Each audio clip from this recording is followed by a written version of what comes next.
welcome back after the break. I hope you all had a great discussion, met some new colleagues and friends, and got rehydrated. Now we're going to a panel that is all about mainstreaming biodiversity. So we have a very interesting panel, and you can see some of the names behind me. Ines? Well, actually, so we did a slide yesterday, and between yesterday and today, we had a lot of changes, and basically we have a totally different panel.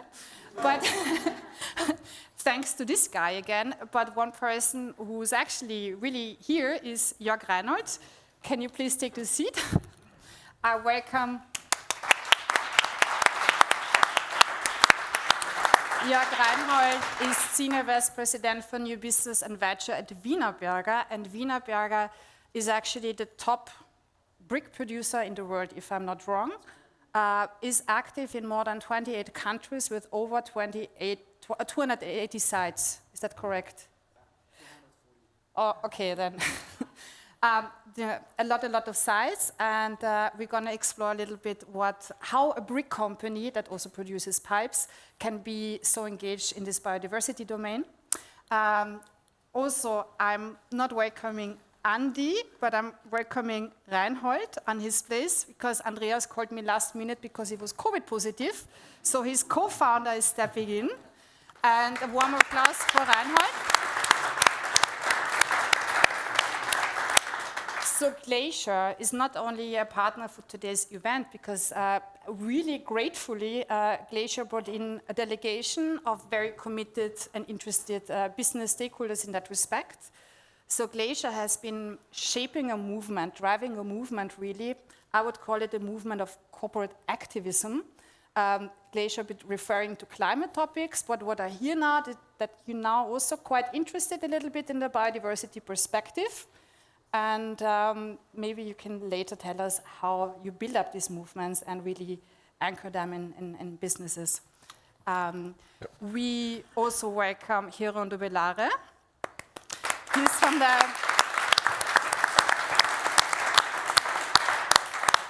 from the Institute of Science and Technology, or ISTA. Those of you who don't know it, it's a huge, thriving campus that's growing like exponentially. Has top-notch research in all these future domains. But actually, I know Jeroen for a longer time because he was also the person driving the first climate and biodiversity-positive movement at the Vienna Biocenter, and is now newly appointed sustainability coordinator of the Institute for Science and Technology, and he's going to tell us what a research campus can actually do and engage with to promote this cause. And Katrin Bauser is another victim of this guy, so unfortunately we won't have her here, and I'm actually not happy because also she's our woman on the panel. But luckily, at least the CEO of Ketchum Communications, she kindly sent us a little message that we're going to play now, so she can tell you all about what she has to say. Or maybe until we get it, we also want to introduce online Victor Deklerck. He is a scientific associate at the Meise Botanical Garden in Belgium. He's also a researcher at the British Royal Botanical Garden in Kew, one of the most famous botanical gardens, and he's a science director at the World Forest ID, and this is something he will talk about. It's a kind of a geolocated reference database to identify tropical exotic woods and forests and wood products. Okay. Now, that's Hi. My name is Saskia Wallner, and I am the CEO of Ketchum in Austria and also in Brussels.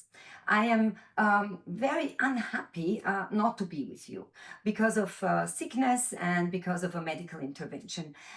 So Ketchum is only present today via this video and my message to you today. Why am I talking to you as Ketchum, which is one of the largest communication consultancies globally and also in Austria? I am talking to you in a role as a promoter and an ardent fighter for biodiversity and for, as I like to say, die Rettung der Welt, the rescue of the world.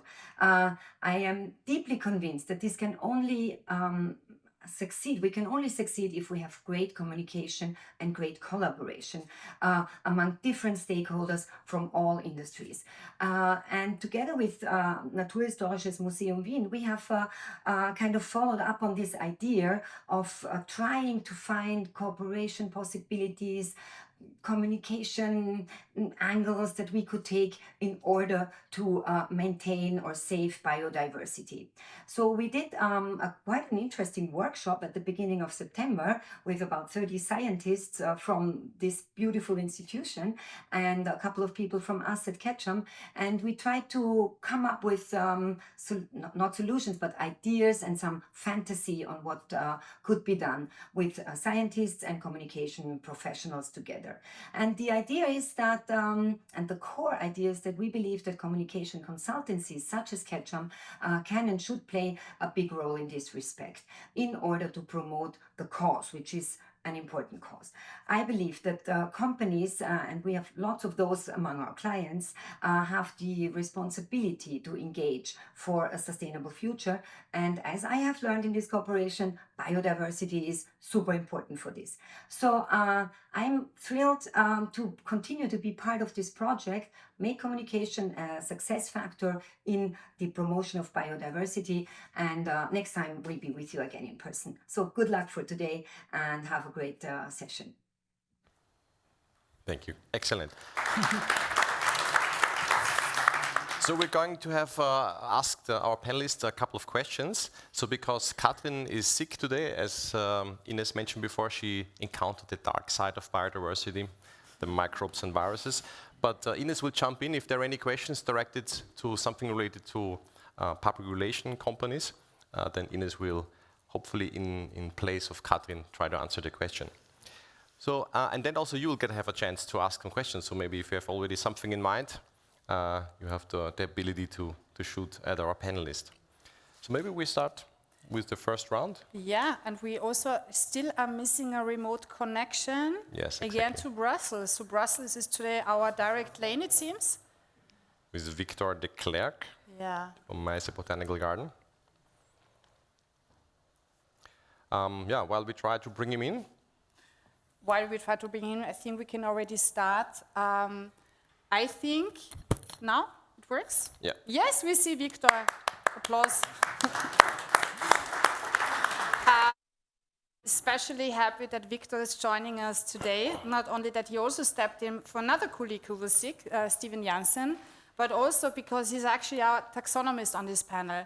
Because now we've heard in the first section of this afternoon, we heard a lot about the business needs, about visions for the future, but it's really about creating a pipeline, and it's really about really presenting some aspiring examples of how taxonomy can really be applied to save the world, or help tracking illegal logged wood in order to have sustainable forestry. So Victor, we're really happy to have you here. I hope you hear us.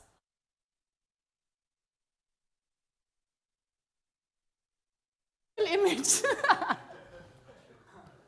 No, Victor, do you hear us?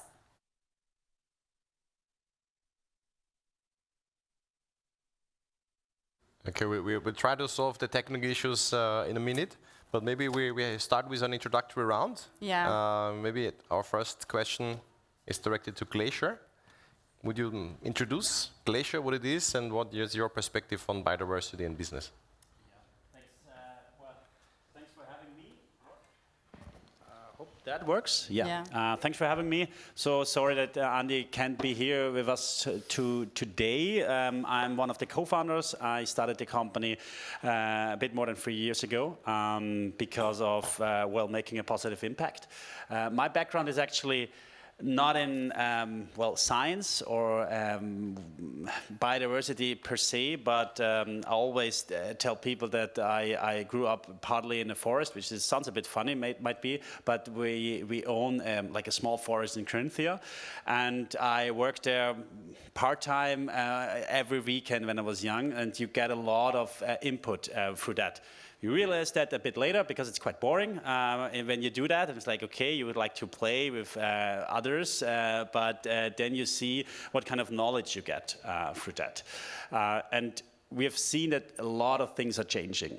I think this is also one of the reasons why I was driven to found a company which is tackling climate change, and biodiversity is closely related to that. And what we are doing is we try to tackle two big problems companies have on the challenge of the sustainability transformation, which is the activation of the employees and the education of the employees. And I think biodiversity is a very, very bright example of having these problems very prominent in the company, simply because a lot of people don't know about the biodiversity crisis out there. So if you look at media, you still see a lot of headlines around climate change and climate crisis. And when it comes to biodiversity, yes, there are headlines. Yes, there are reports on this topic. However, if you dig deeper, especially in the companies, it's quite scarce. It's like there's not a lot of nothing, not really behind it. And we try to tackle this problem for our education programs and activation programs. Thanks. Thank you. Yes. I think that links perfectly to Jörg. Because actually there's been quite some synergies between Wienerberger and Glacier going on, and actually that's also what brings you both here today. Yeah, actually I'm missing Andy now, but thanks for joining. Now we had last week or 2 weeks ago we had our climate day with Glacier here in Austria. It was already the second climate day, and we live sustainability, and we have concluded our first sustainability program, a 3 years program, in 23, and we're just starting the second one.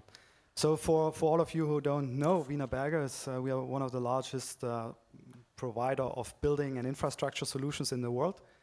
Kind of an iconic company here in Vienna, and this building is actually a good sign of sustainability because it's built with Wienerberger bricks. Yeah? And in 2023, we still love the experience in this kind of living space. So it's for me always great to see this kind of discussions, what is sustainability, what is biodiversity, but we have made it very clear on our targets. So when we talk about biodiversity, for the next 3 years, we've given ourselves a target of improving 10% fauna on our production sites. We have already more than 200 what we call biodiversity ambassadors. You call it climate ranger, for us it's ambassadors. And we want to have at least 1 or 2 per site. And the interesting piece here is we have more than 40 of our biodiversity ambassadors don't have an IT account. Yeah, so they are from our production sites. They have the same, they can participate, they are very active, and they have the same appreciation from the top management, independent of the level of their daily work. So I think this is fantastic because that's where biodiversity happens on the ground. Yeah? It's not something you do in headquarters, and it's always very local, and we are a very local company. And I'm really looking forward to see TETTRIs evolving. We have already some what I call bioengineers in our company. They are running our projects, our programs, really fantastic, a lot of energy. And I think there's a lot to learn for companies which are now starting on the journey. And for us, it's really, we want to be also an accelerator, an enabler. And for that, I see the TETTRIs initiative and the DEC 50 forum really as a fantastic platform to grow on. Thank you. Jeroen, maybe you can add your perspective as a newly appointed sustainability coordinator of something that is also growing and developing and also really, really important for our future. Yeah, so I come a little bit from a different perspective. So ISTA is an institute focused on basic research, and I guess there's quite a few scientists in the audience, but we're good at focusing on one single problem and trying to find a solution. So often the bigger picture is forgotten, right? So people come to the institute because they're good infrastructure and there's very bright people, but often what happens outside is not the main focus. So what we're trying to do, and this is a movement which is happening at many universities at the moment, mostly focused in the UK. So it's called the Nature Positive Universities, where they're trying to use the knowledge on campus to make the university campuses more biodiversity positive. This means not only just the outside from the greenery, but also the buildings, how labs will look in the future. And this is like a movement happening at universities. We maybe don't need the expertise from the taxonomists. We love them and we want to get more from them, but we already have lots of expertise, right? Because in our labs we have great biologists, we have great other scientists who know many species and can help. So it's also for us a little bit like a citizen science project in our hub or in our campus. And for us, what's also important, since we are very data-driven, is to have good monitoring systems and good indicators of what we can do. And the challenging part, maybe I get to that already a little bit, is the longevity, right? So it's very easy to do one measurements like a CO2 footprint or whatever, because this is a one-off event and you can then take it forward. But for biodiversity, and I guess this is also why it doesn't get implemented so easily, it's a long-term project. So the institute or the company or the society in general has to be committed. And I think this also spreading the importance of why we need a rich biodiversity is also part of the commitment we have. Thank you. So now again, do we get a connection? Do we get a connection? Yeah, but it's a bit delayed, but I hear you, yeah. Maybe you can tell us like what brings you not only to the stakeholder lab, but also to your position being the scientific director of World Forest AD, and bring a little bit in the taxonomist side for the future.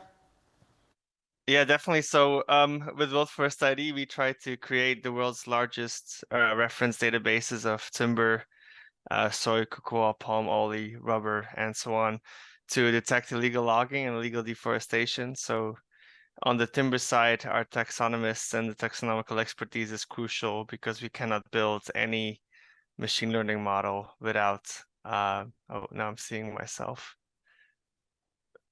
without any correct taxonomic input. Is this the point where I share my slides, or I'm a bit confused? In case sorry. we're showing your slides because we only have you on the screen, so we try to to make up for the rest. So yeah, we're showing your slides. You can actually guide us through them, because then we have more of this taxonomist dimension on this panel also to make it more balanced. Okay, I was a bit confused. Sorry about that. So if we start from the first slide, is that the first slide? Yeah. So yeah, hi everyone. My name is Victor Deklerck. I'm the Director of Science for World Forest ID. World Forest ID is a not-for-profit from the US that was built 2 years ago. It was built out of a consortium of the Royal Botanic Gardens Kew, the Forest Stewardship Council, the US Forest Service, and so on, with timber, soy, cocoa, palm oil, and rubber. Next slide, please. Yeah, so we sent teams out into the world at any stage. We're collecting in about 30 countries. We have collected about 30,000 timber samples and over 2,000 soy, coffee, and cocoa samples. We've developed an app where people can help us collect. So you take a sample out of a tree, the app collects all the data, you put in which type of species you think it is.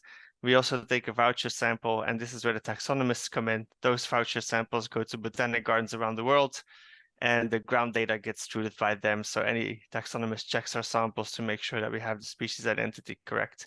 And this is a model that we upscaled. Like I said, we are collecting in a lot of different countries. We have made an IKEA-style guide that people can follow on how to collect and where to ship the samples and so on. The next slide, please. So this is an example of some of our samples. This is at the Royal Botanic Gardens Kew in London, where you can see the wood sample on the left, and then the voucher samples that we get into our collections on the right, and then these get sent to taxonomic experts, who then update the species information in the database that we built, so that we also know that our reference data, so the ground truth data, is correct. Next slide, please. So how do we work? We collect reference samples. Then on those samples, we do different analytical techniques that ranges from genetics to chemistry and so on. We put all that information into an intelligent brain, an artificial intelligence model, and then that model can be used to test traded products. So if any enforcement or government in the world suspects a shipment linked to deforestation, they collect the sample, they send it to us, we analyze it, and we test it against our model, and we will tell you where it comes from. Next slide, please. So you can see when that traded sample comes in, we do the same analysis as on our reference samples, and it gets matched against our database. So if a trader says, I've harvested this in a legal forest, we can potentially show that it's not from the location where it was claimed, but that it comes from a different location. But we can only do that when our data is correct, so we need to have correct species identities in our reference database. And that's why the taxonomists in this are quite crucial. Next slide, please. So what is World First ID institutional ecosystem? So we have different partners. We have the Royal Botanic Gardens Kew, we have the Meise Botanic Garden in Belgium, and Adelaide University in Australia. This is where our wood samples or our plant samples are stored. Then we have what we call the georeference sample collection. That is any sample in the world that's been collected with our protocol. And then World First ID works together with companies, enforcement, or any other interested party to enable this testing software that people can test where their products come from. This is a bit of a big slide with a lot of words on it, but it basically comes down to that we interact with different users and stakeholders to track their supply chain and to track their products. Next slide, please. This is an example that's quite up to date based on Russia invading Ukraine. All timber from Russia and Belarus became illegal to import in the EU. So we built a model of birch. On the right-hand side, you can see the black square, the black circles are where we have actual physical samples. The green is where our machine learning model is very certain, and then it becomes more uncertain the further we move away.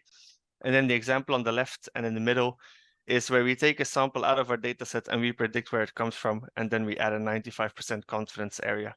So you see that our model is quite accurate in predicting where something comes from, and this now timber stemming from Russia or from Belarus, which is, as I said, is now illegal to import in the EU. Next slide, please. That was it. That was quite short, quite a lot of information, but I'm happy to answer any questions over email or over a call later on. And apologies for the technical difficulties, but we got there in the end. Thank you. Yeah. To keep on discussing with us. And yeah, it was really cool to get some real examples of how biodiversity can actually help to limit import from tropical countries. I didn't know that biodiversity assessment can be used in economic warfare, but that's also a new one. But we also have, Jörg, when we talked to you 2 weeks ago, you also gave us another couple of examples of what a company that produces bricks can all actually do to contribute to biodiversity.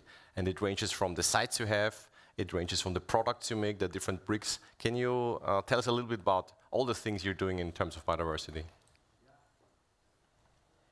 Yes.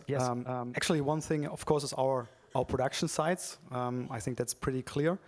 But then we have a new measurement, which is the contribution to biodiversity or sustainability by the use or application of our products and solutions.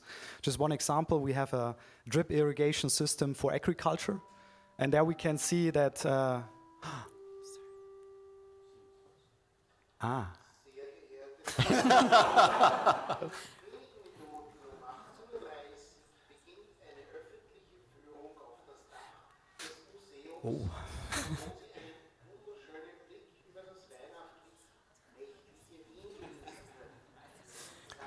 We have to.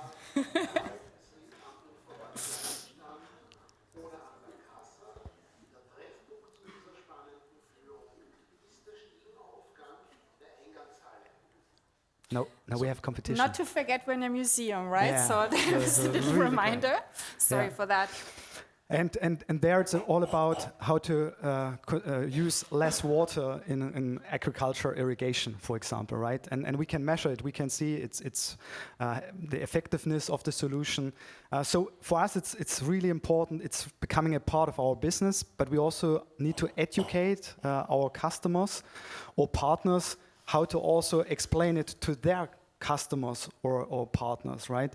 And I would see it's still a combination of legal requirements of policy setting, but the biggest part is if a farmer understands I can use less water, I can save money, and at the same time I also preserve the environment I have, then I think it's a good business case also. It's not only a topic he has to do, he understands this is part of my future business, and yeah, it's becoming more and more important. Of course, in the building side, how we contribute to zero energy buildings, a very important part. And there's also a nice project here in Vienna. It's in Seestadt. It's an office building, and it's a very innovative concept. It's called 2226, and it uses no heating or cooling technology in the building, and it keeps a natural climate in the building based on bricks, yeah, and just the climate which is in the building. And I think sometimes we can learn also from the past for the future, and many things we can solve with technology and AI, but we don't need to solve everything with technology. Sometimes it's the natural principles also for buildings and infrastructures. Thank you. May I just add, because one example that I personally found really, really cool is that you also produce bricks that have integrating nesting. Maybe you just tell us a little bit about that, because that's what I found really, really like innovative from a biodiversity point of view. Yeah, absolutely. It's like bat caves, nests you can integrate in your facade. I think when you're looking into Germany, for example, you have seen a lot of those facades where birds are making their nests into the facade, and it's destroying the functionality of the facade. And we see it differently. So we need to provide space for species also to have their environment. And yeah, some of those products are already used for many years. It's a matter of the decision of the owner to use those products. And that's where I would see more the change also Glacier is putting in. It's the personal change in decisions we make, and every house owner or garden owner can decide how to contribute to that. Right? I think we're now going to open the panel for questions from your side. We also have a lot of questions, but like this would be your chance now to ask the panel on concrete examples. Yes, this is. No, wait. Yes, it works. Hello, thanks for this round of introduction. I would have a question to Victor. If you try to find out where a sample is from, you know, like timber or wood sample, for how many species does this system that you have implemented already work? I guess it depends upon the samples you start off with from any species, but for how many of them, for how many plant species can you tell where it is from with a certain confidence?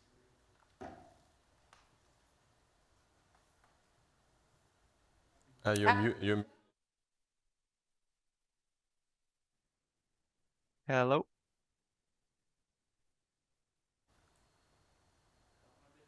Go ahead. Okay, yeah, sorry. So we've collected for about 120 species, but we have a priority of about 35. For most of these, we haven't covered the entire species range yet, so we have a limitation as to which areas we can identify products from. The way that we're currently dealing with that now is we're trying to link the chemical signal with a climate signal. So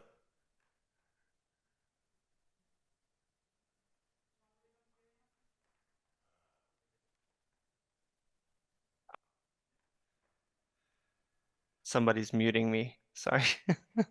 It must mean that my answer was too long.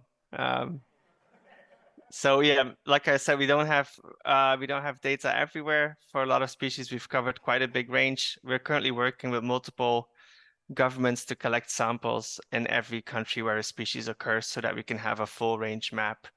Of course, we also prioritize areas that are known for illegal logging, So for birch, we're not going to collect in Japan because there's no illegal logging or trade there.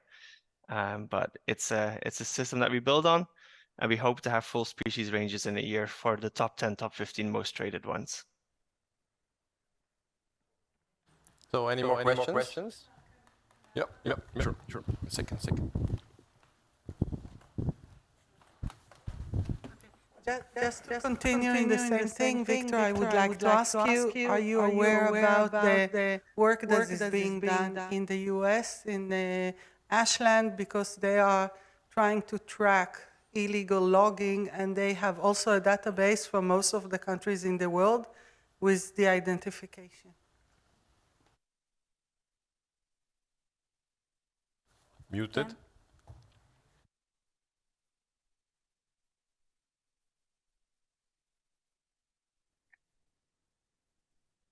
Somebody can give me a thumbs up from the panel. Yeah, cheers, guys. So I did a part of my PhD in Ashland at that lab, so I'm well aware with their technique. So what they do is species identity. So they check the species identity, whether it's an illegal species.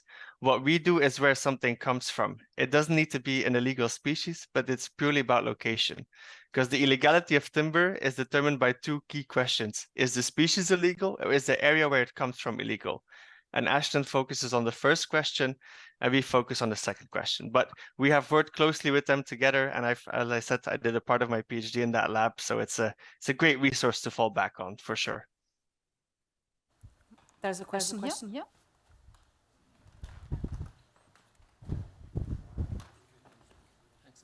I would suggest to extend the sampling to the very rich xylological collection that are kept in the musea, where very often we have the reasonable, let's say, or checkable identification thanks to a linkage between the sample, the wood sample and the timber, let's say, and the herbarium specimen. And we, in any case, we have the types, that is certain identification. So I would suggest to add this to the database, because this is the way the museums can contribute to such a database. Even for different localities. Sorry. Am I mute? Okay, thank you, Mr. in the green shirt. You're my hero on the on the thumbs up. So I used to work at the Royal Museum for Central Africa for the Tervuur and Wood collection. So I heavily appreciate the value of collections around the world. The main issues that we had is that a lot of the samples don't have GPS points. And for our models to work, we need to have reference data with exact GPS points. Luckily, in the later stages of collections, some samples do have this. So where we can, we definitely collaborate with collections. And I'm all for showing the value of natural history collections and so on. So I appreciate the comment made. Yeah. Martin has a question. Hello, thank you very much. I have a question to Mr. Reinold from Wienerberger. So I'm also very excited hearing that you have nesting, or that you have bricks with nesting aids for birds and bats. I think this is a great idea. So you were mentioning that it depends a lot on the house owners whether they commit to something like this or not. So I have a provocative question here. Perhaps you could really engage this by giving a discount if people would engage in building or using these kind of bricks to boost biodiversity.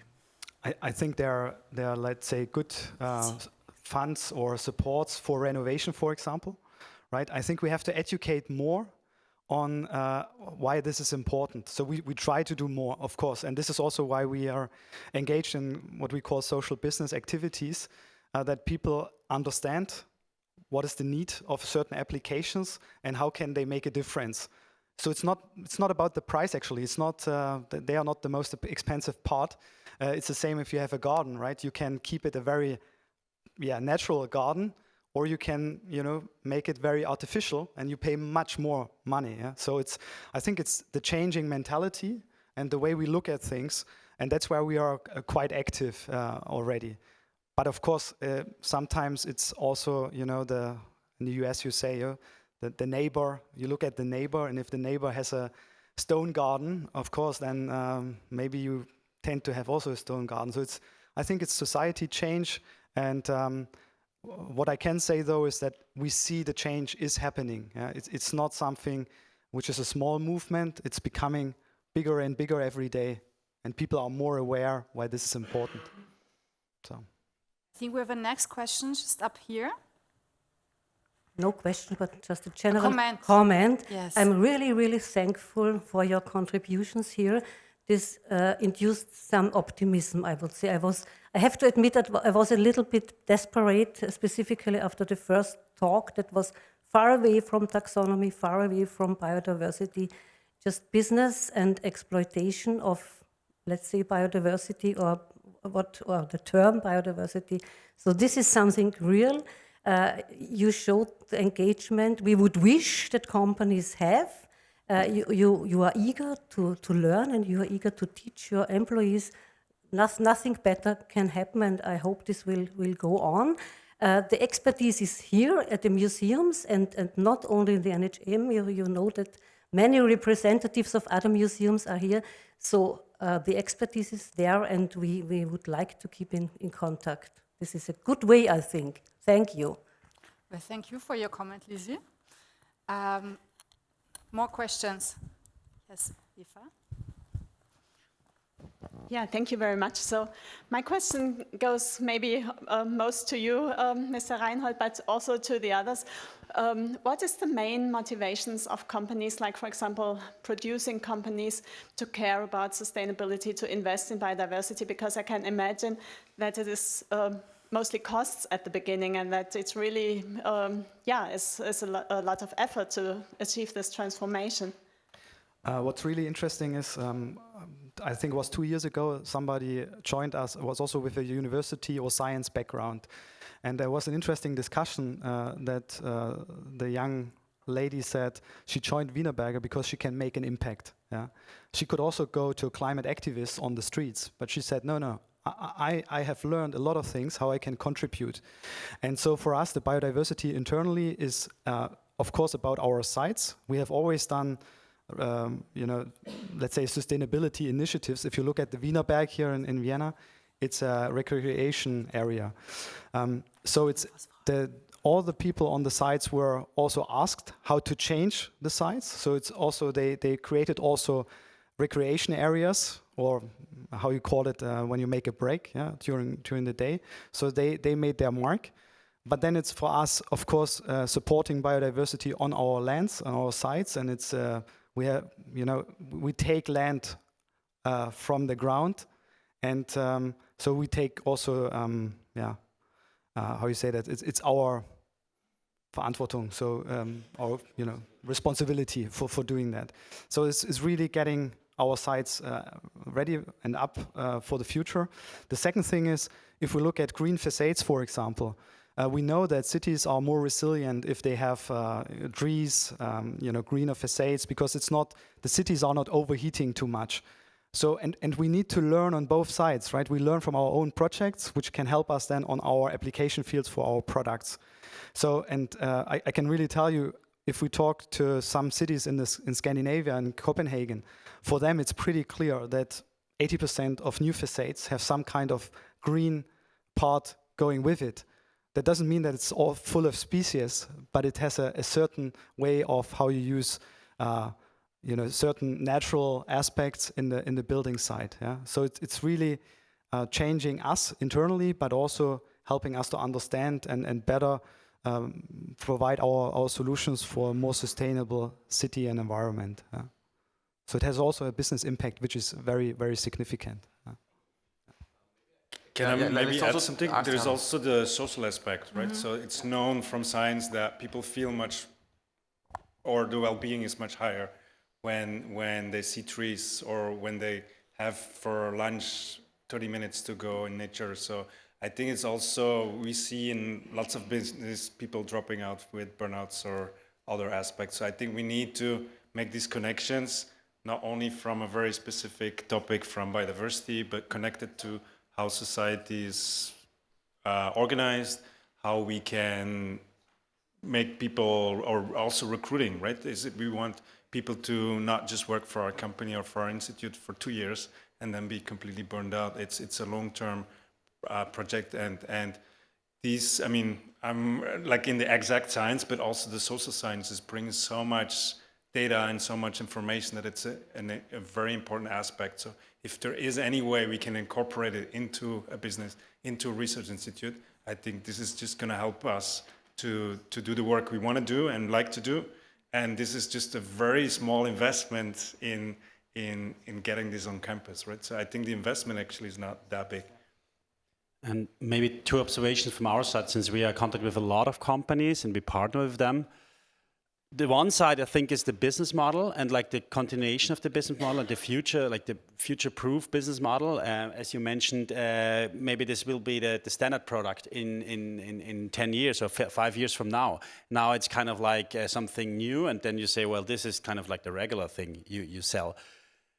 The inconvenient truth is it's a lot about regulations. So it's not voluntarily done. So it's the CSRD from the European level. To be honest, for me, I don't care because in the end, nature doesn't care. If we do things because of regulations, then it happens like that. And a lot of things are changing right now. And as we have seen, like 3 years ago, nobody cared about a lot of biodiversity standards and like collecting data here. Now companies have to do it, and it changes a lot. And I think this is also the gap between what you sometimes see with carbon emissions.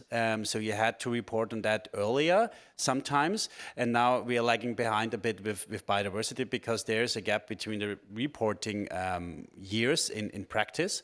But in the end, it's the right direction we're moving to.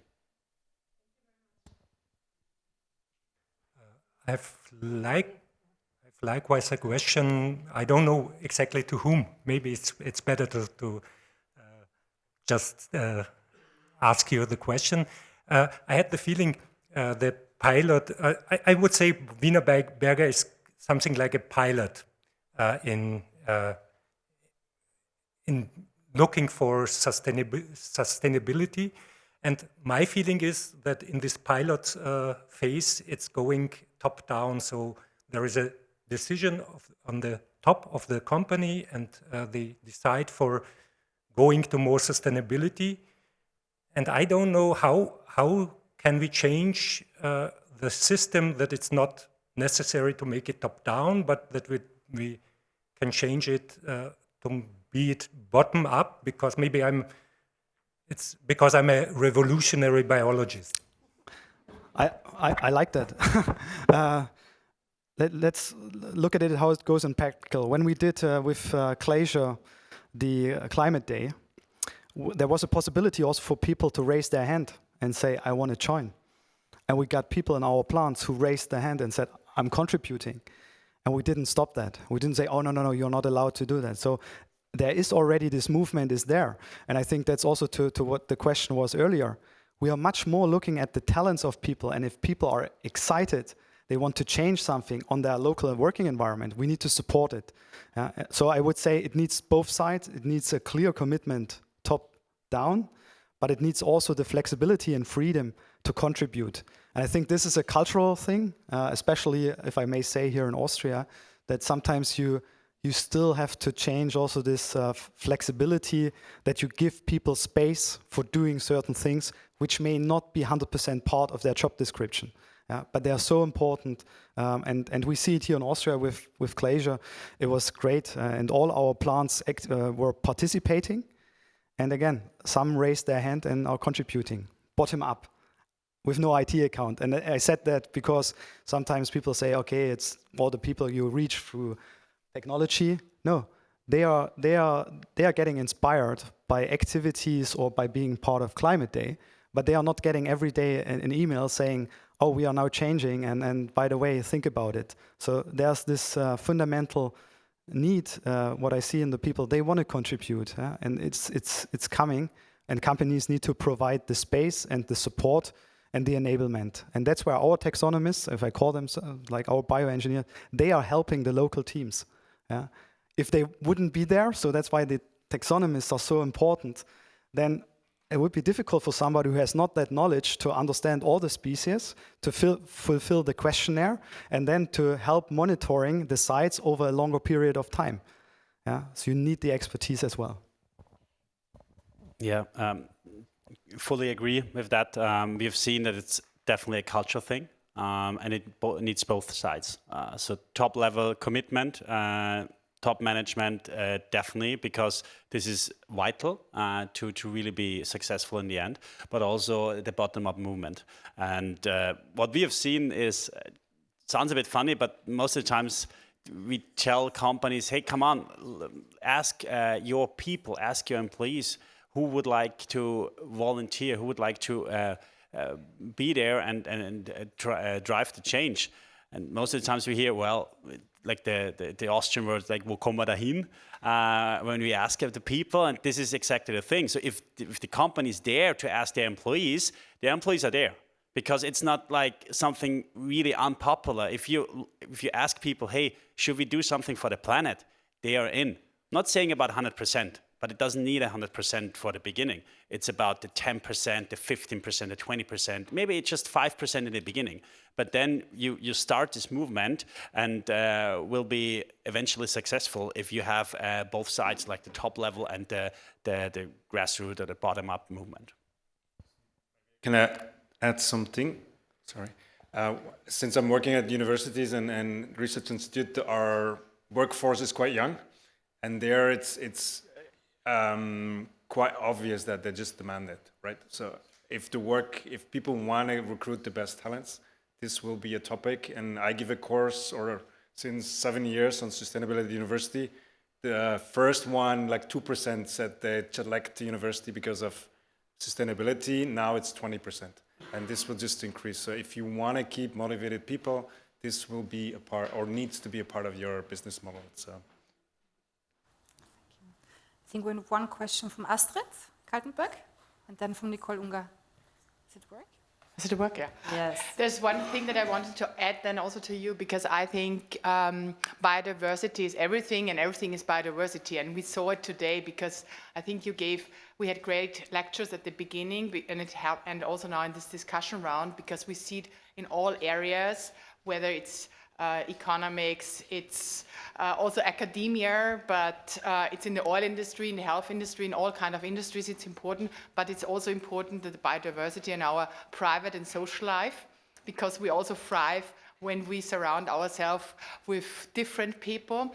And as you just said, with what I think what is also very important, as you just said, also with students and young people, that we also foster the education of our kids regarding biodiversity. So I think this is key. I think we're going to have a lot of time to discuss in the last networking session after this session. I would like to take the question from Nicole Unger from Mondi. Thank you. I would quickly round back to the forestry topic, which is quite interesting for us. You had on your slide also FSC. How important are schemes like certification schemes to help having a level playing field, or something to hold on to? Because otherwise everyone does initiatives and then everyone communicates and you don't know, is that better than that? So how important are such schemes like FSC or similar systems out there? That's a great question, thank you. Yes, certification schemes play a massive role in having a certain assessment as to whether your product can be coming from sustainable sources or not, but it cannot be used as a get out of jail free card, as I would say. I have my products FSC certified, there should be nothing wrong with it. We've noticed that a lot of the illegality is in paper-based traceability. There's been reports that 20 to 30% of certified products are still not from the areas that they claim from. So as a baseline, it is great. As something that has a global reach, it is great, but it's something that should still be scrutinized and cannot be seen as I said, as a get out of jail free card. The Q&A session of the panel. I would like to give a round of applause to our panelists.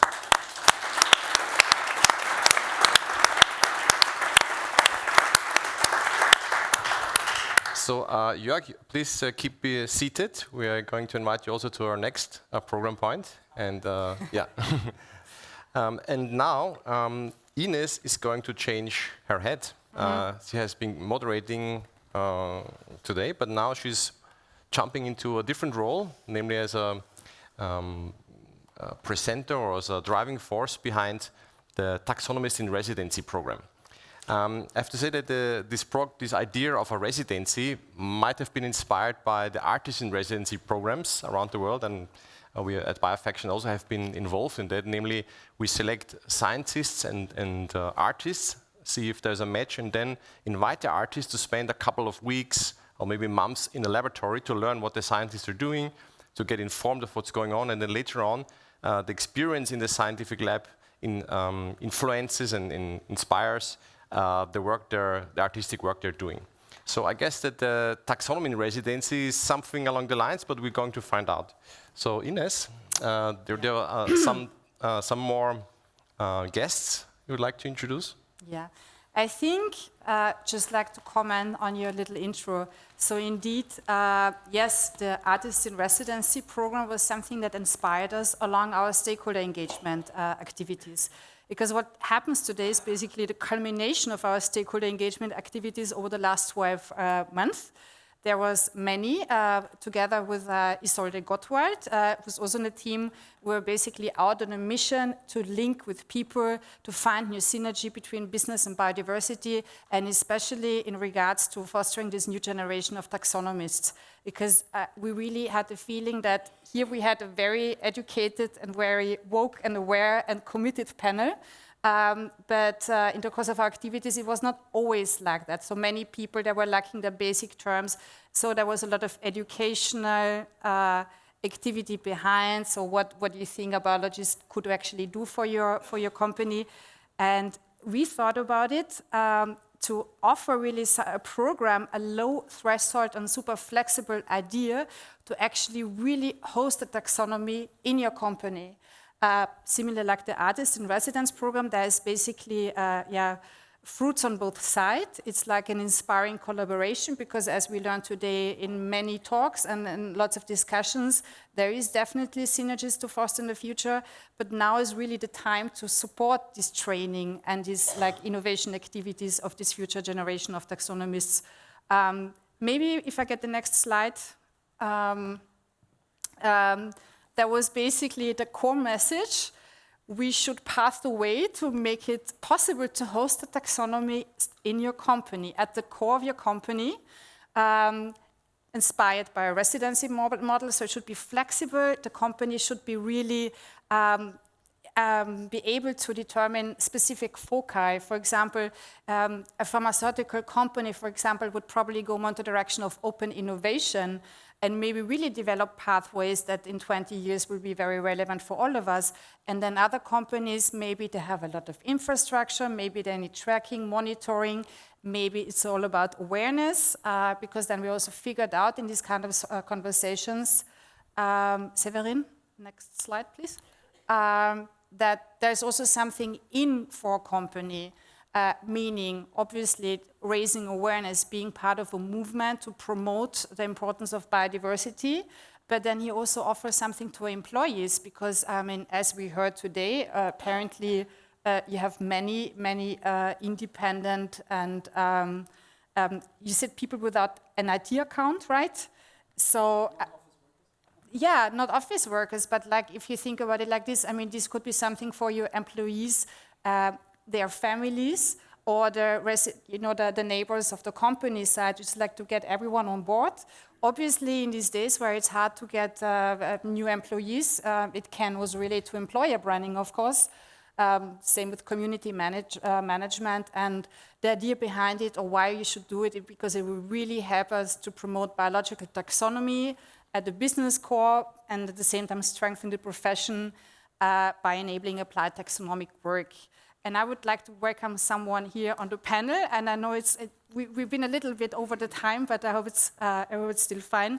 Thomas Schuh from the Austrian Railway, ÖBB, the Infrastructure Department. Applause for you. Is it yeah, das passt. And just take a seat.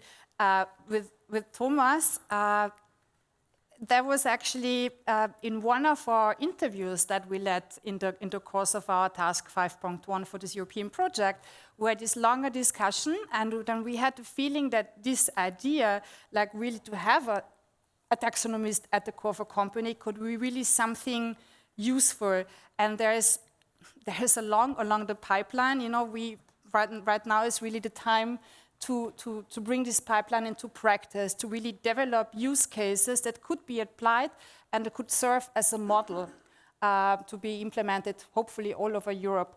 But Thomas, now I would just like ask you first, when you recall our first conversations on this topic, what do you think was like the interesting element for you? And what do you think from your company's perspective, what could such a taxonomist in residence do? Yeah, well, Ines, thank you for inviting me. Just for the people who don't know the Austrian Federal Railways, we are managing a large part of land of Austria. It's almost 200 square kilometers along our railway tracks. And we have to execute a lot of construction projects. And in fact, we are already there are a lot of different fields of application for taxonomists, and we have to contact taxonomists to tackle all these challenges, because in order to get an approval for your construction project, you need to come with field studies and evaluations of species that are existing in the area you are planning to construct something or to change something. So you need a lot of taxonomic evidence to prove that you're not damaging the environment. And in fact, we are buying that most of the time from external sources. So to come back to your idea, it's mainly just to pin it down to the question to make or buy, to build up this knowledge in-house, or to buy it from outside. And there are also, of course, I had to smile when you told about the ambassadors in your company. Of course, we also have a lot of employees. You know, we have 40,000 at the ÖPP, and we have 19,000 in our infrastructure. But and a lot of these persons, of course, they are bird watchers. They are lovers of orchids. They are hunters, and of course, they have a knowledge, but we have not really connected them to each other, and we are not making the use of it that we could do, and to really actively also get someone in house who can kind of coordinate all these different strings, where we have to work on taxonomic questions, might be quite an advantage in the long run, at least. Well, thank you. On our later discussions with Jörg, we also had, we met each other on this topic as well. Maybe you can comment on this idea and maybe mention that you're already doing something quite similar to that. Well, we have also a training program, enablement program for our ambassadors. Some of them are no biologists, and not at all, right? But they have a mutual interest in expanding their knowledge. And what we also see is that there's a language topic. It's also important. That's why I think we need to have those kind of residence discussion in all our markets, because it's very local. There's a language topic, there's a regulation topic, and also species and surroundings are always specific also to where our production sites are. And we have now a plan. We have given ourselves also a target. We want to educate 400 biodiversity ambassadors the next years, and we see a program which combines, let's say, awareness. Then it goes into detailed knowledge design topics, where how do you design your programs, how do you run your programs, but it needs also external insights, and there we're working currently also with external partners, like here in Austria with BOKU, to get that insight in. But what I really would like to see, because biodiversity is not a sprint, it's not something you do 1 year and then you say, wow, fantastic, and we stop it. No, we see this needs to continue over the next 10, 20 years, right? And the better we anchor it in a local environment, also with schools and other, let's say, institutions which are supporting on monitoring and integrating it, the better it is. So I believe there's a big need in a company to understand more of that taxonomy. Not everybody needs to be an expert, but there needs to be a general understanding. Yeah, that's something we are starting now. And TETTRIs can help also to get more of those biologists on a local level also integrated in those programs, I think. I would also like to welcome a third person on stage that we had discussions with, Roman Mesicek. Roman Mesicek is the leader of Sustainability Skills, sustainability consultancy agency. But before that, he was also an educator in the field of sustainable development. So he's actually good acquainted with many of the sustainability managers now that you see all over Austria. And something that we were discussing that also came up also in the discussion with Thomas, and probably it's also, it concerns Wienerberger as well, is that we were thinking, okay, these taxonomies, so if they have a group, obviously, so that they're experts in that, that's the basis, right? It's like the taxonomic skills. But if you then create a pathway for bringing a taxonomist into a company to just gain more applied skills, what are the skills that this person needs to bring or should bring, right? And it's about, since we're still talking about TETTRIs and shaping the taxonomist of the future, it's a good way to reflect every one of you, like how these skills could look like. What do these new people, the new generation of taxonomists, what would they need to bring? Do they have to be ESG monitoring fit? Or should they at least know what it means? Should they have skills in project management? What about science communications when it's about communicating biodiversity? What about molecular skills? There are so many questions out there, but there are so many people who can really talk about it. And so I would just like to open the floor for maybe first a comment from Roman and then from questions for all sides. Thank you, Ines. I think you already mentioned everything they need, and that's kind of the challenge here, I think. You need a person that is deep into the topic, a taxonomist who knows his or her business, and then maybe not only about bees, but also about wildlife and also about botanics. So we need a broader experience maybe sometimes. And then the person has to have, well, in a perfect world, would enjoy talking to noobs who have no idea whatever it's about, and would enjoy to engage in this discussion. I think, well, I have been teaching now and leading a course in business, obviously, so not scientists, natural scientists, but I think especially the younger generations of people that are educated nowadays, and I hope that's also true in natural sciences, are a good generation to engage in this kind of cross-topical and cross-sectoral pollination.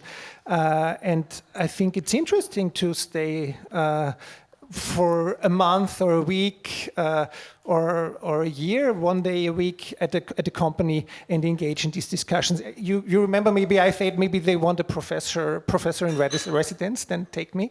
I think it's kind of a mindset question maybe a bit, but I think it's an interesting one for many people. Well, actually now you raised 1 week. We're probably thinking into dimensions of what 1 year, because in 1 week you're not going to monitor a lot, and that's when it already comes to differences between the artist in residence and this taxonomist in residence model. So it needs to be a program that really has the commitment from the company side, from the business company side. And my question to Thomas is like, what do you think are the obstacles, when already you're fond of the idea, you could imagine implementing something like that. What are the obstacles, or what is the pipeline that has to take within a corporation, within a company to get implemented, i.e. what would be the next steps now in order to push it forward? And the same for Jörg. Yeah, one would be a very pragmatic one: how to get them on board in terms of employment, how to make a contract with a person like that, and how maybe I already thought about bringing it on to the trainee program, so that this person could be kind of enroll in our trainee program and visit different parts of the company, so he can also, or she can also draw from the experiences from different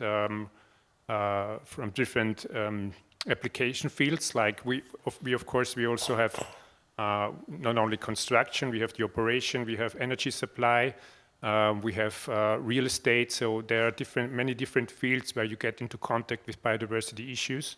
So this could be one possibility.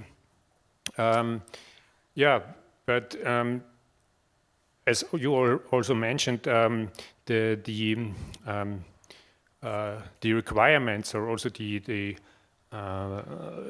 this field of regulatory field is developing very dynamically. We have to report on biodiversity issues. The taxonomist in residence could also dig into what new kind of requirements are coming up with these regulatory issues, and how to implement that in the specific case of the company he's working in. Yeah. We haven't really discussed about how to get this person on board at the moment, but yeah, I see a lot of different opportunities. Yeah, I would also say that what we see now is one side, you can, for example, you can measure CO2 footprint. That's what everybody knows, right? So it's one KPI, which is easy to measure. What we see on biodiversity or climate positivity, there's much more space.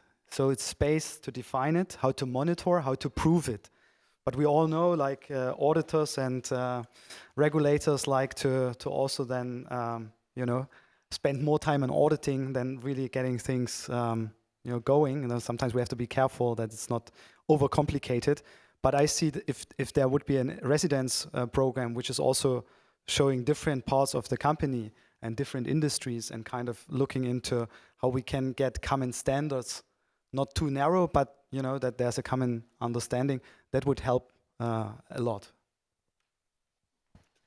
Maybe just some comment on what we've heard today. Don't put too much into this person already in the beginning, what I would say, because you're already expecting, or many companies might already expect, well, he will write our ESG report, or will do CSRD biodiversity. I think the easy wins would be, well, let him or her talk to your employees what Glacier is doing with the climate ranges, what you are doing with these with your ambassadors. This can be a multiplicator in this direction and in this topic. And another easy win, I think, could be, well, not maybe for ÖBB, but maybe even not for Wienerberger, is you have so many plants and so many lawns in all your companies, and you have this discussion about which bees are the correct bees to have. There are really easy wins where you can engage in discussion with someone who knows his business. And I think for companies, it's that they can then learn how to interact with the taxonomists, and then you can get to your core business. So you can really try to involve them in your innovation processes if you see that there's a fit there. But I think look for the easy wins in the beginning would be my suggestions in this cooperation. I would be curious if there, at this point, are already some comments and questions in the room about that. Are there? Because if not, I would like to extend this conversation, because now you were talking about who would be this person. Well, I have my fellow two colleagues here, Amelie Höchal from Stuttgart and Peter Ward.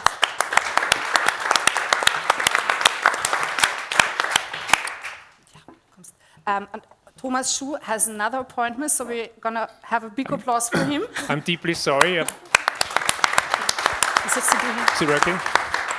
I have to leave because I have tickets for a concert, and I think my wife will kill me if I'm coming too late. So I'm sorry. So. Yeah, dynamic switch. Okay. So in the end, in all this thinking about the pipeline to practice, there is other partners involved also in TETTRIs. And our colleagues from Stuttgart here, they're implicated in a task, a very important task. Basically, it's like to design the education, the training for the taxonomists of the future, for the next generation of the taxonomists. I need the next slide, please. Yeah. So here, I would just like to ask Peter to sketch a little bit this idea, and then we are all having this question, so who is a typical taxonomist? And we have one sitting here. We'll call her Amelie Taxonomist, just for the panel. Yeah, let's bring in these perspectives as well. It's been very exciting to hear from such different stakeholders, diversity that unites on the one goal to propel biodiversity. And I think at the foundation of this will be the next generation of taxonomists, the next generation in general.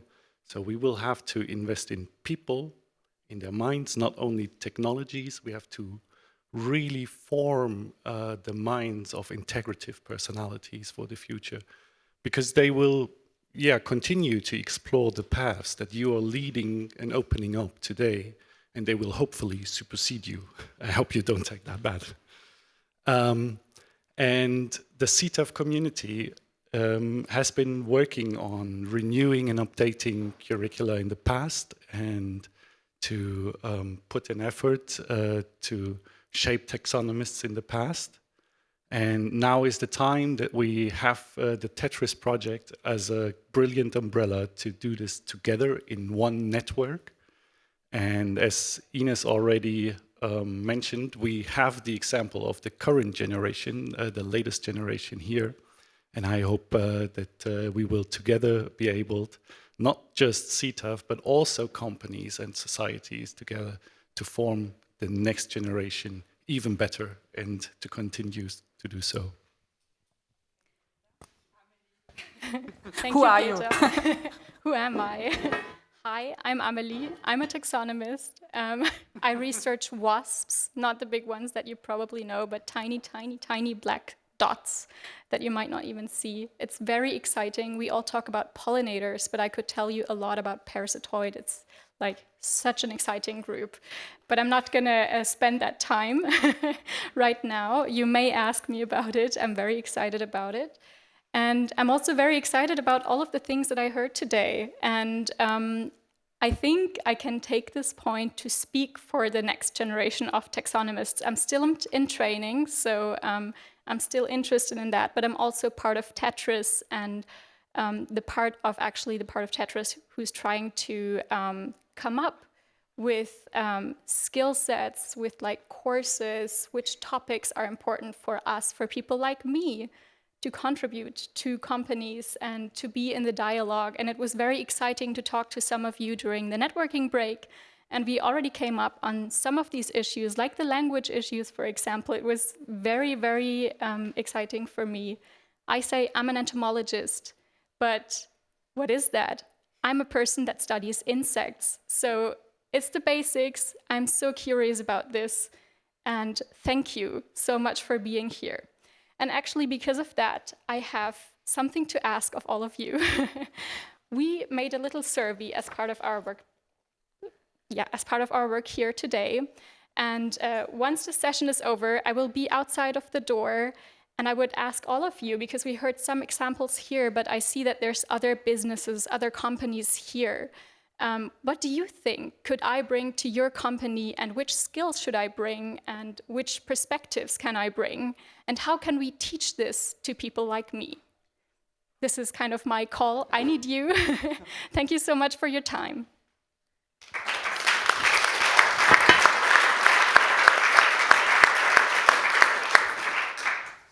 In this context, because we are so many and now we're all hungry and thirsty, I would like to put on the final slide and officially thank you so much for being part of it. at the same time saying it's not over yet. There's still drinks outside and the networking continues.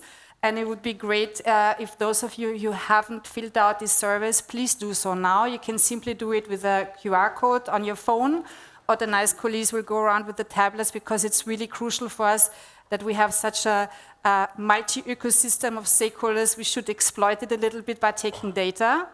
So that's one very important bit. There will be time for her to really discuss the Taxonomist in Residence program, maybe in a smaller group, in the last networking thing, because it needs to be processed, and it's like a longer pipeline, but it's quite a goal to develop all together. And I would like to now actually get all the people here on stage that had to handle the very sophisticated tech. Severin, can you please come out?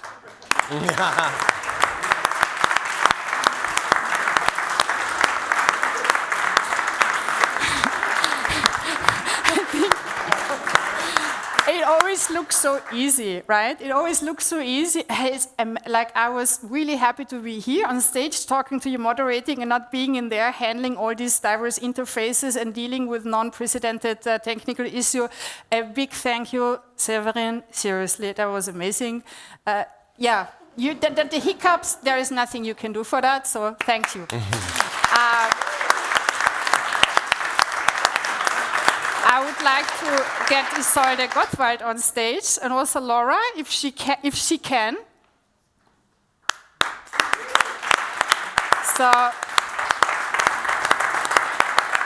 Isolde has been extremely valuable in all these TETTRIs projects. She has joined the museum in March, and we've been diving through the project together. It has been an exciting journey. The stakeholder activities have been also very enlightening for us. You know, it's also very nice to understand that you're part of a project where you can actually really develop things and make a change. And Laura Abrams is joining us today from Meise Botanical Garden, one of our partners in the task of that project. And these two are actually making sure that also people on the online event could enjoy the conversation. They facilitated dialogue. They moderated the networking break where we had coffee outside. They were all in that little tech booth dealing with the online bubble. So thanks a lot. I would also like to thank all the colleagues from CETAF who have been such an incredible support. Marco, Anna, but like also Marta and everyone helping has been amazing. And thank you for the input and for the great ideas and basically the collaboration.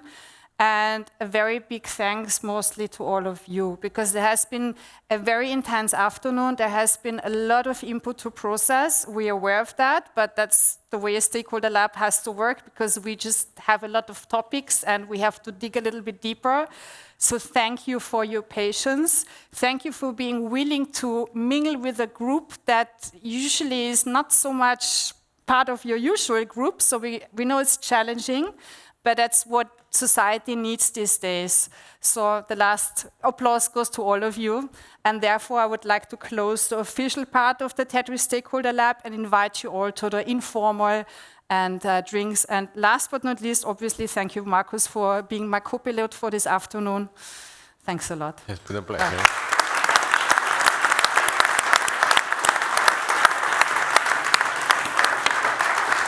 So.